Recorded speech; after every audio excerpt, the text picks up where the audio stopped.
తులు బాగుండాలని తాపత్రయపడుతూ అడుగులు వేశాం. మరి అక్క చెల్లెమ్మల ఓట్లు ఏమయ్యాయో తెలీదు. 66 లక్షల మంది అవ్వాతాతలకు, వితంతులకు, వికలాంగులకు గతంలో ఎప్పుడు జరగని విధంగా మంచి చేశాం. వారి కష్టాల్లో తోడుగా ఉంటూ, వారి కష్టాన్ని అర్థం చేసుకుంటూ,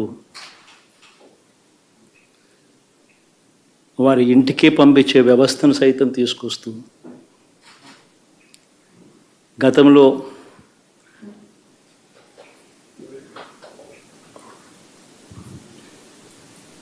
మా ప్రభుత్వం అధికారంలోకి రాకమునుపు ఇస్తా ఉన్న చాలని పెన్షన్ నుంచి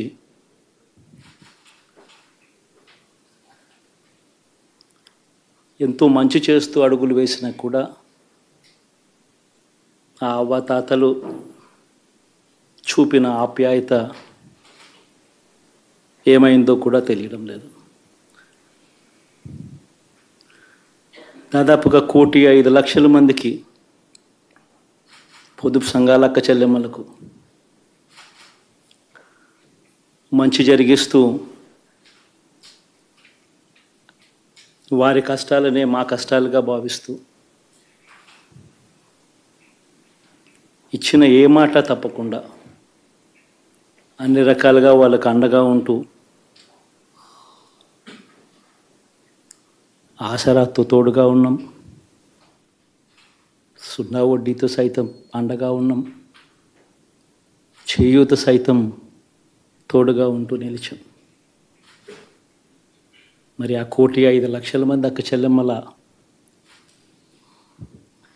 ప్రేమాభిమానాలు ఏమయ్యాయో తెలియవు. 26 లక్షల మంది చేయూతను అందుకుంటున్న అక్క చెల్లెమ్మలు వారి ఆప్యాయత ఏమైందో తెలీదు.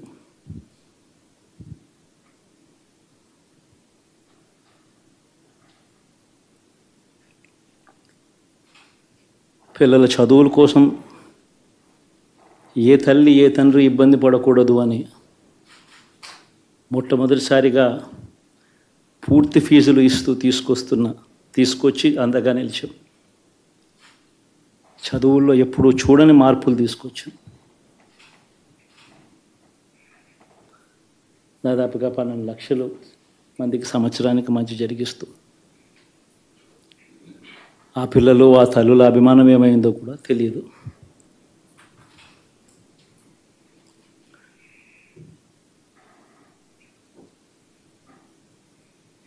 దాదాపుగా 54 లక్షల మంది రైతన్నలకు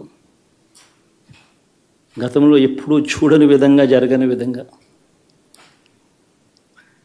పెట్టుబడికి సహాయంగా అందించే కార్యక్రమం మొట్టమొదటిగా జరిగింది మన ప్రభుత్వం వచ్చాకే.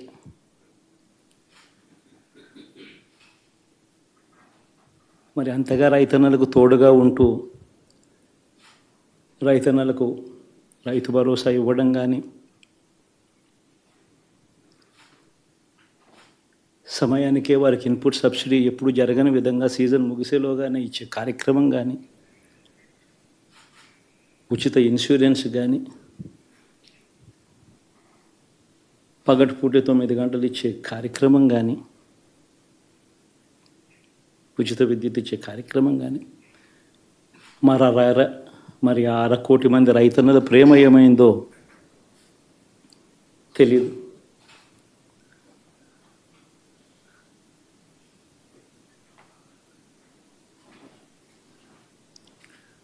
మరి ఇన్ని కోట్ల మందికి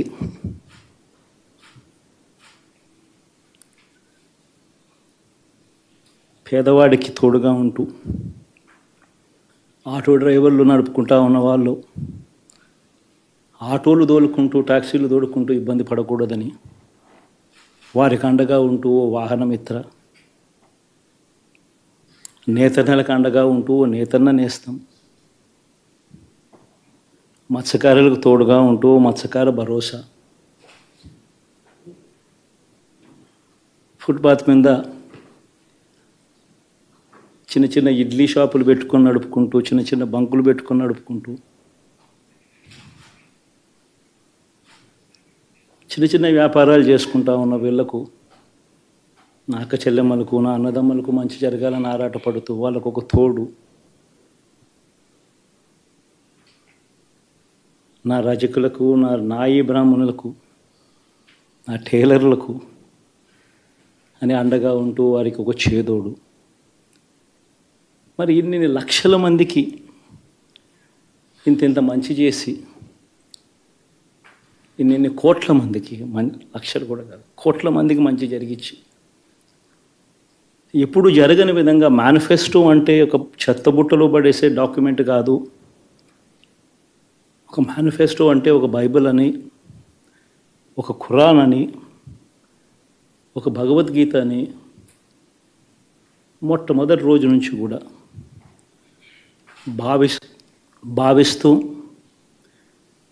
ఏకంగా 99% వాగ్దానాలు అమలు చేసి, అంతే చిత్తశుద్ధితో ఆ మేనిఫెస్టోను కూడా అక్క చెల్లెమ్మల ఇంట్లోకి తీసుకొని వెళ్ళి చూపించి మీరే టిక్కు పెట్టండి అనే నిబద్ధత గల ప్రభుత్వంగా పనిచేసాం. ఇప్పుడు జరగని విధంగా పిల్లల చదువులు, పేదరికం పోవాలి అని అంటే పిల్లల చదువులకు క్వాలిటీ ఎడ్యుకేషన్ అవసరం అని మొట్టమొదటిసారిగా ఇంగ్లీష్ మీడియంను వ్యతిరేకిస్తున్న వాళ్ళందరూ పెత్తందారులతో యుద్ధం చేసి సైతం పిల్లలకి ఇంగ్లీష్ మీడియం తీసుకొని రావడమే కాకుండా టోఫుల్, ఐబీ లాంటి కళలు కూడా కలం. ఆ పేద పిల్లలకు అండగా నిలబడాలని, తోడుగా ఉండాలని, వారి చరిత్రలు మార్చాలని, ఎప్పుడు చూడని విధంగా గ్రామ స్థాయిలోనే సచివాలయ వ్యవస్థ, వాలంటీర్ల వ్యవస్థ తీసుకొచ్చి ప్రతి ఇంటికి సేవలు అందించే కార్యక్రమం చేశాం. వివక్ష లేకుండా, కరప్షన్ లేకుండా దాదాపుగా 2,70,000 కోట్ల రూపాయల పైచిలకు ఇంటి వద్దకి అందించగలిగాం.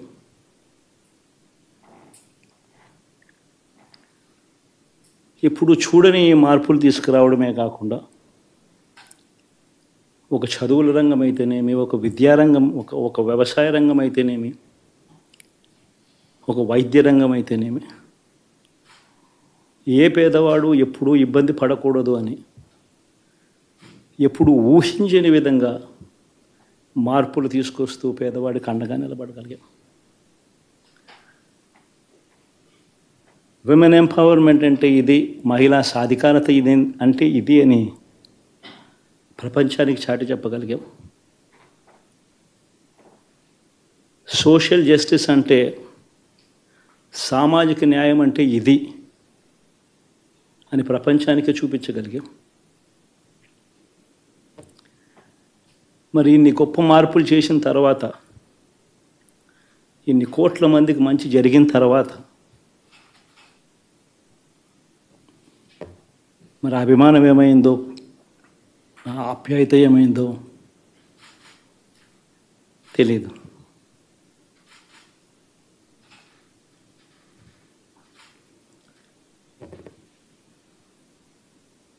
ఎవరో మోసం చేశారో, ఎవరో అన్యాయం చేశారో అని చెప్పి అనొచ్చు, కానీ ఆధారాలు లేవు.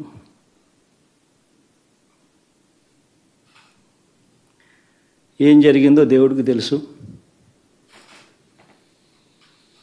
పెద్ద నేనైతే చేయగలిగింది ఏమీ లేదు. ప్రజల తీర్పు తీసుకుంటాం, కానీ మంచి చేయడానికి మాత్రం ప్రజలకు తోడుగా ఖచ్చితంగా ఉంటాం. వాయిస్ ఆఫ్ ది వాయిస్లెస్ కింద ఈ పార్టీ తాను చేయాల్సిన పని తప్పకుండా చేస్తుంది. పేదవాడికి అండగా ఉండే కార్యక్రమంలో ఎప్పుడూ కూడా పేదవాడికి తోడుగా ఉంటూ గలం విప్పుతుంది, పేదవాడికి అండగా నిలుస్తుంది. పెద్ద పెద్ద వాళ్ళ కూటమి ఇది. ఢిల్లీలో సైతం శాసించే పరిస్థితుల్లో ఉన్న కూటమి ఇది. ఆ కూటమిలో ఉన్న బీజేపీకి, ఆ కూటమిలో ఉన్న చంద్రబాబు గారికి, ఆ కూటమిలో ఉన్న పవన్ కళ్యాణ్ గారికి అందరికీ కూడా వాళ్ళ గొప్ప విజయానికి అభినందనలు.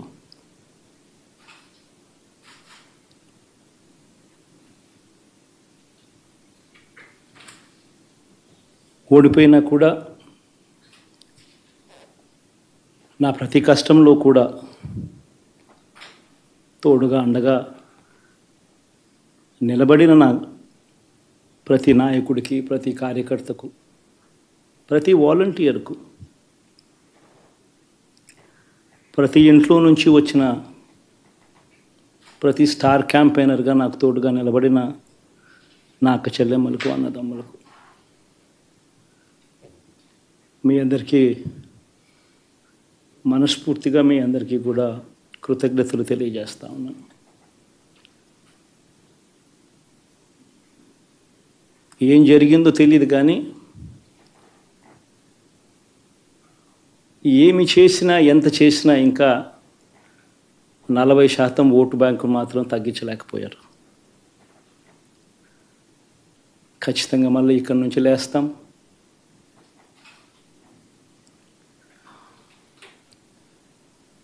మళ్ళీ ఇక్కడి నుంచి గుండె ధైర్యంతో నిలబడి మళ్ళీ లేస్తాం. ప్రతిపక్షంలో ఉండడం కొత్త కాదు, పోరాటాలు చేయడం అంతకన్నా కొత్త కాదు. నా రాజకీయ జీవితం అంతా కూడా ప్రతిపక్షంలోనే గడిపా, ఈ 5 సంవత్సరాలు తప్ప. పోరాటాలే చేశా. రాజకీయ జీవితంలో ఎవడు చూడని కష్టాలు కూడా అనుభవించా.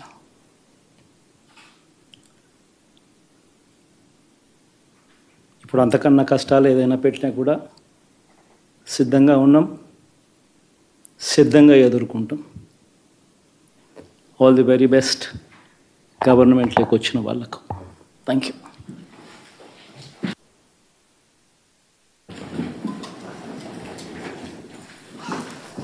ఎలా ఉండబోతుంది కొత్త పత్ర? చెప్పండి.